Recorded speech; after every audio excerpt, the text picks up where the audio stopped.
বিষ্ণু ইসলাম ওনার ইহুদি প্রতিবেশীর বাসায় যেতেন।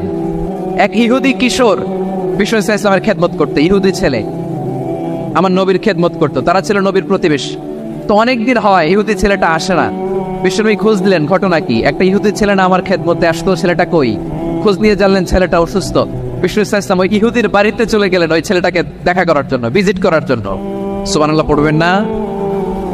গেলেন, যে দেখে ইহুদি ছেলেটা মুমূর্ষ, যায় ভাব, বিছানায় পড়ে আছে, তার বাবা দাঁড়ানো।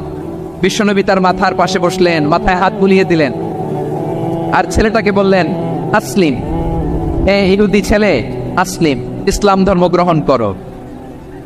তো ছোট্ট ছেলে ভাবে আমরা ইহুদি, এখন ইসলাম ধর্ম গ্রহণ করলে আব্বা যদি বকা দেয়, ফানাযারা ইলা ওয়াজহি আবি, ছেলেটা তার বাবার চেহারার দিকে তাকালো, দেখি আব্বা কি কয়। আব্বা যদি বলে তাইলে ইসলাম ধর্ম গ্রহণ করবো। ইহুদি ছেলেটা তার বাবার দিকে যখন তাকালো, ওর বাবা বলে, আতিয়া আবুল কাসিম, আবুল কাসিম যা বলে তাই করো। আবুল কাসিম হচ্ছে বিষ্ণু ইসলামের একটা কুনিয়াত, উপনাম। আমার রাসূলের বড় ছেলের নাম ছিল কাসেম। যেমন দেখবেন আমাদের এলাকায় কারো বড় ছেলের নাম যদি হয় আব্দুল্লাহ, এরা আব্দুল্লাহর বাপ বলে ডাকে। কারো বড় মেয়ের নাম যদি হয় ফাতেমা, এরা কি ডাকে? ফাতেমার বাপ বলে না? তো বিষ্ণু ইসলামের বড় ছেলের নাম ছিল কাসেম। ইহুদি বাবা বলল, আতিয়া আবুল কাসেম, আবুল কাসেম যা বলে তাই শোনো, মানে মোহাম্মদ যা বলে তাই শোনো। এই কথা শুনে ছেলে সাহস পাইছে, ছেলে আবার পড়তে আরম্ভ করলো, আশহাদু আল্লাহ ইলাহা ইল্লাল্লাহ ওয়া আশহাদু আন্না মুহাম্মাদার রাসূলুল্লাহ, পড়েন আল্লাহু আকবার। বিশ্বনবীর আহ্বান শুনে ওই আহ্বানে সাড়া দিয়ে ইহুদি ছেলে শাহাদা পড়ে মুসলমান হয়ে গেল। তার হৃদয়টার ঈমানের নূর দিয়ে আলোকিত করে দিল কে?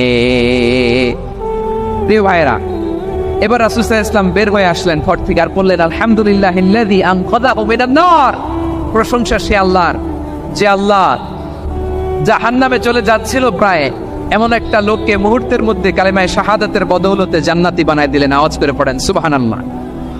এই হাদিস থেকে আমরা কি শিখলাম? What is the moral of the story?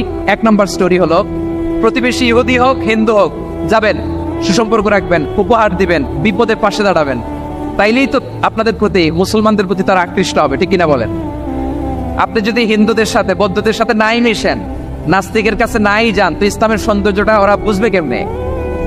আমার অনেক হিন্দু পরিচিত ভাই আছে, ওরা আমাদের ইফতারির প্রোগ্রামে এসে একসাথে ইফতারি করে। অনেক মদখোর আমার সাথে বসে একসাথে ডিনার করে, হাফ প্যান্ট পরা, গলায় স্বর্ণের চেইন, হাতে স্বর্ণের ব্রেসলেট, আইসা আমার সাথে ডিনার করছে, আছে এরকম। গাঁজাখোর, আমি বলে, আসো, ওয়েলকাম টু মাই ডিনার, আসো বসো।